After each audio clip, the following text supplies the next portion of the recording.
The Detroit Pistons' staggering 28-game losing streak solidifies their place as one of 2024's most dismal teams. The Golden State Warriors, despite commanding the NBA's top payroll, missed the playoffs entirely, which is also quite an embarrassment.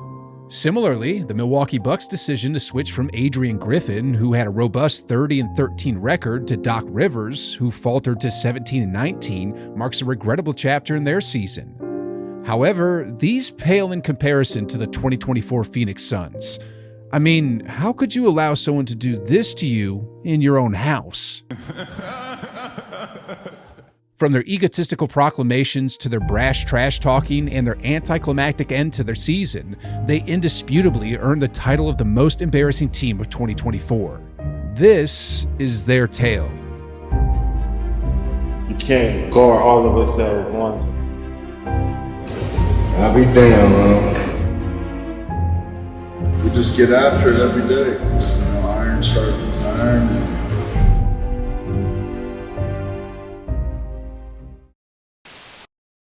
To really understand why this is labeled the most embarrassing NBA team of the year, let's rewind to how they came together. Back in 2021, the Suns were super close, just 2 wins away from winning the championship, but then Giannis stepped in and crushed those dreams. Phoenix has to foul, and a pinnacle ball throws it down! Then in 2022, fueled by determination, they blasted off strong and snagged the #1 seed in the West, only to be humiliated by Luka Magic. 7-point lead, down goes Johnson, 3 lead. In 2023, they remained a strong team, but the West was simply too competitive. Mid-season, they scouted the league for ways to enhance their lineup. As a result, their attention was drawn to Kevin Durant, who was also exploring options to better his own circumstances. At that time, with turmoil in Brooklyn involving Kyrie and Simmons and the overall instability of the organization, KD was also surveying the league for established teams where he could step in and potentially win a championship, much like he did in 2016. What caught his eye was the previous year's #1 seed, a team that just needed a little boost. It seemed like a match made in heaven, and sure enough, the deal was sealed. The Suns traded 2 core players, Bridges and Johnson, along with several picks to bring the Slim Reaper on board. Yet, it still wasn't enough. The Phoenix Suns season is over. The Denver Nuggets are moving on to the conference finals for the second consecutive year in a crucial elimination game at home. The Phoenix Suns found themselves trailing by 30 points at halftime on their way to shattering the hopes of 17,000 fans in attendance.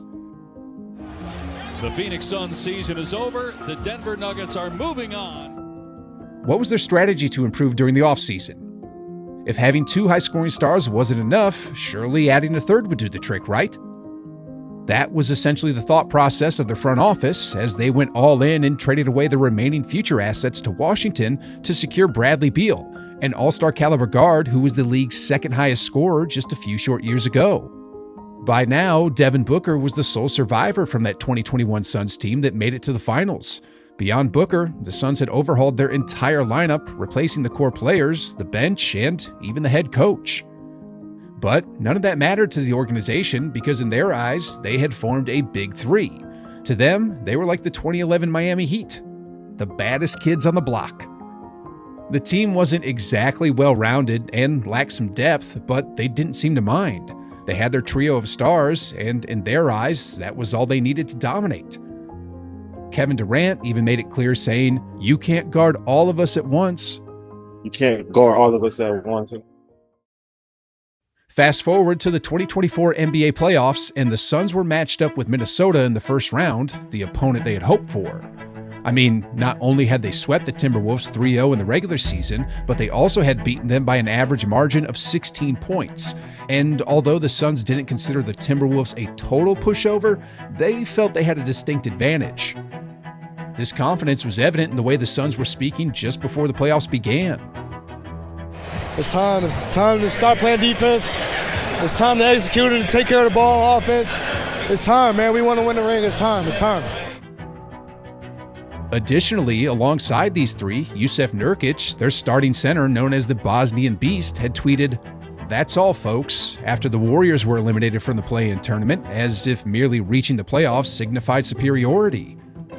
Anyway, April 20th was a date NBA fans across the globe had highlighted on their calendars. It marked Game 1 between these two teams, a matchup that was eagerly anticipated.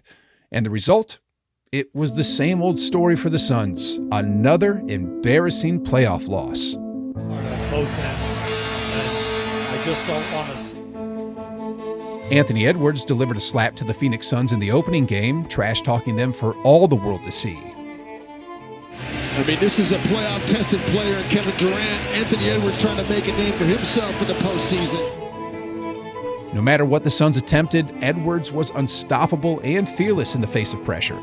In fact, I've rarely seen a young player embrace the moment as confidently as he did. NBA in. Oh, nice hands. Oh, Edwards, it's showtime. Room service. After a 25-point loss, Devin Booker tried to not overreact, recalling their Game 1 loss the previous year and the fact that almost every road team had lost their first game this season. You know, there was a lot of overreacting after we lost Game 1 to the Clippers, and it's just a series, so understanding that, understanding every road team had a tough time in the playoffs. I'm at Game 1 of the playoffs so far. Unfortunately for Booker, Game 2 told a similar tale. If Game 1 was a forehand slap to the face, Game 2 was a backhanded slap. In this game, their big three seemed more like a mid-three. I mean, Beal scored just 14 points, Booker 20, and Durant 18. Was this really the powerhouse trio the Suns had mortgaged their future to assemble? Oh, and when I say they mortgaged their future, I mean they do not control draft picks for the next 6 years. But hey, looking on the bright side, Game 3 was just around the corner, set to take place at the Footprint Center in Phoenix, Arizona. Actually, playing at home wasn't really a bright side for the Suns because while losing on the road in enemy territory is somewhat expected, getting blown out and losing at home in front of thousands of fans who pay good money expecting a win is just plain humiliating. No matter what the Suns and their trio of stars tried in this game, the Timberwolves had an answer for everything. Anthony Edwards was causing chaos once again, getting whatever he wanted whenever he wanted it. Number of moves, bombed, and a bucket. You know, it's one thing to lose at home, that's just how sports go sometimes. But getting completely blown out, especially after talking big and saying stuff like, "You can't guard all of us at once," and "It's time, man, we want to win a ring, it's time," that's a tough pill to swallow. This super team suddenly found themselves trailing 0-2 in the best-of-7 series and down by 20 points in the third quarter of Game 3, before Anthony Edwards totally humiliated them at their own home. Edwards, double comes, penetrates, goes to the reverse! Man, oh man, guys. After all the effort they put into building this team, after all their big talk, a 22-year-old is pulling this off in their own arena. Talk about a total letdown, a real punch in the gut. Once the game was over, it wasn't about whether the Suns could win anymore. Now it was like, are they even going to win a single game? Bradley Beal had told reporters, "I've never been swept a day in my life. I'll be damned if that happens." But lo and behold, just 2 days later, there he was facing exactly that fate. That's it! The Timberwolves complete the sweep! Anthony Edwards dropped a whopping 40 points, which included a jaw-dropping chase-down block on Booker and a sick blow by a Beal, followed by a slam right in Durant's mug. To add insult to injury, Beal ended up being the main reason for the Suns' defeat. I mean, this picture sums it up pretty good. 9 points, 6 turnovers, and 6 personal fouls. The Suns tried to go all in for a championship by trading away the heart of their team, the guys who once made them a force to be reckoned with, essentially making a deal with the devil. But instead of glory, they got absolutely mauled by Anthony Edwards. He didn't just beat them, he stole their essence, their spirit, their very souls. This has got to be pure satisfaction for Edwards. I mean, think about it. Even though the Suns team is totally different from the one in 2022, to Edwards, it's still the same jersey. And their star player, Devin Booker, who loves to talk smack, is still around. And remember, Edwards wasn't too happy about their trash talk before. Anyway, after all the bragging, after all the hype, after all the trash talk, this team ended up getting swept.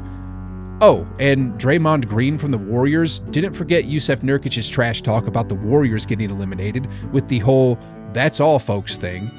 Immediately following the sweep, Draymond pointed out that among players who've played at least 20 playoff games, Nurkic has the lowest winning percentage in NBA history. But while that is a pretty funny jab, I'm surprised Draymond didn't mention the fact that he has more championship rings than Nurkic has playoff wins. Well, here's the tougher pill for the Suns to swallow. Their trio of stars is looking at a hefty $150 million paycheck next year, making it a real challenge to build any decent supporting cast around them. And get this, the loss they just suffered is like a replay of the organization's past. They reached the finals, then stumbled in the second round for a couple of years, followed by a first-round exit. And if history repeats itself, they're in for more early playoff exits in the coming future. Following this brutal sweep, fans and the media had a field day. Slumdog Billionaire. Bradley Beal is like a Cybertruck because of the no-trade clause. And where's KD gonna go next? Then the NBA media joined in on the fun, poking fun at Kevin Durant once again by placing him on a sinking bus, a reference to that whole bus driver episode, and then they even showed a solar eclipse of the sun. This was undoubtedly the most embarrassing team of 2024, but on another note, let me tell you something else. This particular moment you see here spelled the end of the LeBron James era. Right here. This image of Nikola Jokic sitting alone marked the beginning of the end of the king. And if you're wondering exactly what I mean and how this is possible, then you've got to click on this video where I break down this entire story.